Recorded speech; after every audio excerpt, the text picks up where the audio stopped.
So the scintillating match at Stamford Bridge yesterday that went all into the penalty shootout was the clash between Chelsea and Newcastle. So in the Premier League fixture, Newcastle managed to thrash Chelsea 4-1, but in this game, Newcastle found a different form of Chelsea, a team that was well prepared and was well drilled. So Newcastle actually opened up the scoring with Callum Wilson pouncing on Benoit Badiashile's mistake.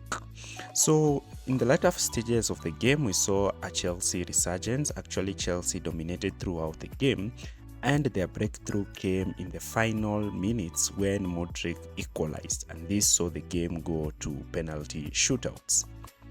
So looking at the statistics, you can see how Chelsea dominated the ball, having 78% of the ball, with Newcastle having just 22.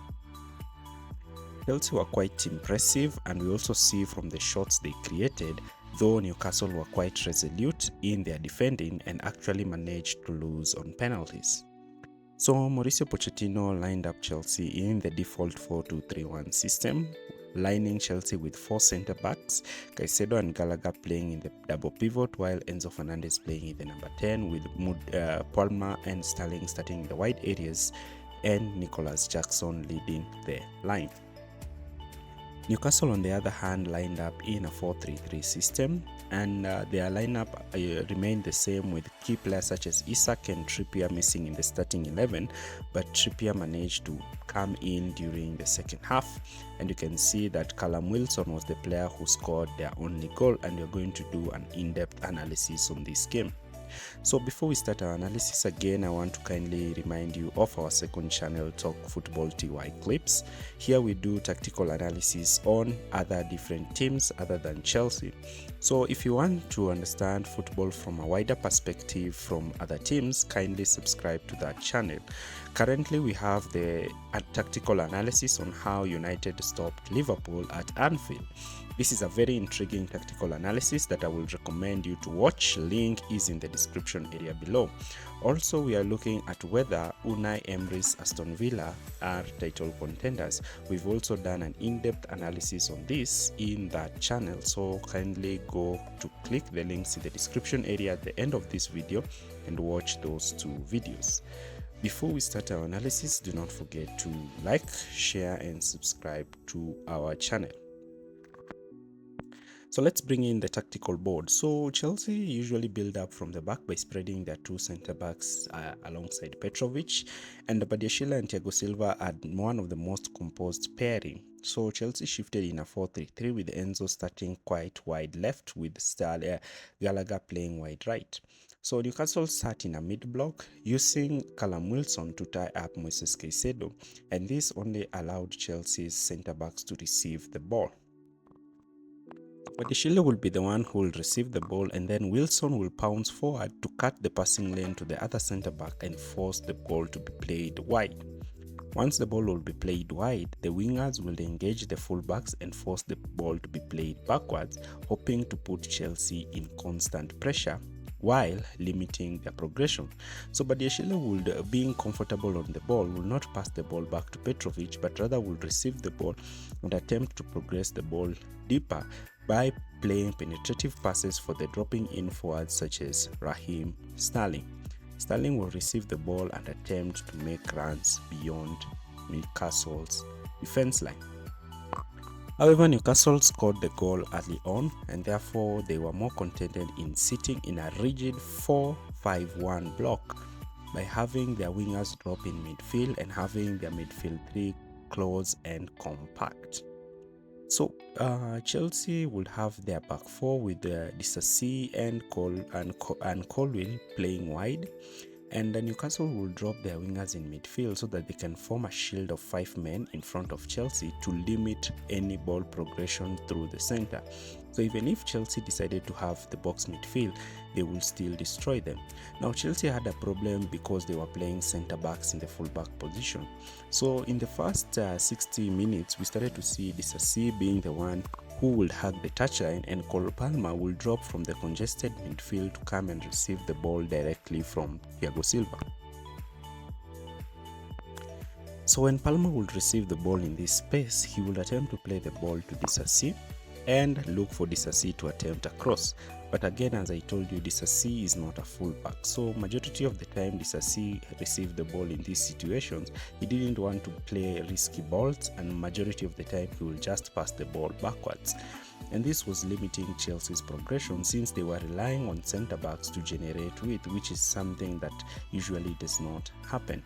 So in this case, you will see Palmer receive the ball and attempt to go in with the ball, but Bruno Guimaraes will be quick in receiving the ball or intercepting the ball, and Newcastle will launch quick counter-attacks by having their front five ready to pounce in the counter.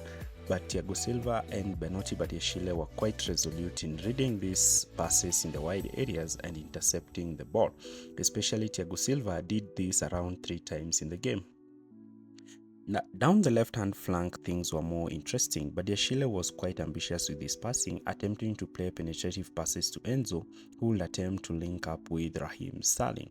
Though Enzo did not have quite a great game playing in this left-hand space position, and Mauricio Pochettino subbed him off in the 30th minute. This saw now Armando Broja coming into the team, with Nicholas Jackson now shifting to play down the left and Raheem Sterling moving down the right. So this so-called Palmer now push into the number 10 position, but still again the midfield trio of Newcastle could match them. So Sterling will receive the ball in space and attempt to make a dribble past Livramento and also attempt to make crosses. But Lascelles was quite impressive in winning duels against Broja, and as well Broja was not moving quite great in the box to attack the near post, and majority of the time Newcastle managed to clear the crosses for corners. So Newcastle decided to even move into a deep 4-5-1 block, and this created a lot of problems for Chelsea. So Colwill in this position was also not quite adventurous or ambitious and would play the ball backwards when engaged with a winger. Now, Chelsea decided to push both Conor Gallagher and Cole Palmer behind Newcastle's midfield line, and Caicedo was quite impressive since Caicedo would receive the ball and attempt these penetrative passes, but again Palmer would attempt the passes, but Gallagher would be reluctant and play the ball backwards. Jackson would also be dropping in from his left wing position to attempt to link up with Cole Palmer, but Newcastle were quite resolute in stopping this link up play. So in the second half, Colwill was taken off and Malo Gusto came in for him, and Gusto was quite impressive playing down this left-hand flank, and this is what Gusto did and gave Chelsea in this position. So Gusto will be making the Ryans quite high and wide and hold the width down the left. This will allow Jackson to drop deep, pull out as opposition fullback with him, and Thiago Silva was quite instrumental in spotting the runs of Gusto and playing these balls over the top for Gusto. Though Gusto was right-footed, in this position he could only attempt a shot on goal because his crosses were not quite great since he is playing out of position. So Mauricio Pochettino also had to adapt later. So Disasi, who was not offering anything down the right, was removed and Gusto shifted back to the right. Nicholas Jackson was also taken off for Nkunku, and Ian Madsen, who also came in to play down the left. So now Chelsea had two athletic attacking fullbacks. Raheem Sterling was also taken off and Mikhailo Mudryk came in for him. So Nkunku moved on to the number 10 position, with Cole Palmer starting down the right wing and Broja leading the line. So Chelsea now could play through the wide areas because now Palmer will invert in midfield. Gallagher will be the one who will drop deep into this pseudo right back position, and in this pseudo right back position what he will do is that he will give license to Malo Gusto to push forward and play almost like a winger.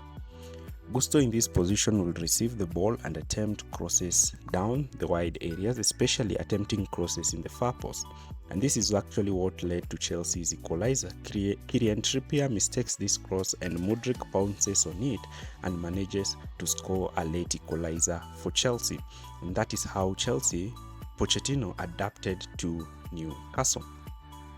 So let me look at the talking points in this game. So the first talking point that I want to address is Petrovic. Petrovic was quite instrumental in build-up and as well as the penalty save that he made that saw Chelsea qualify for the semis.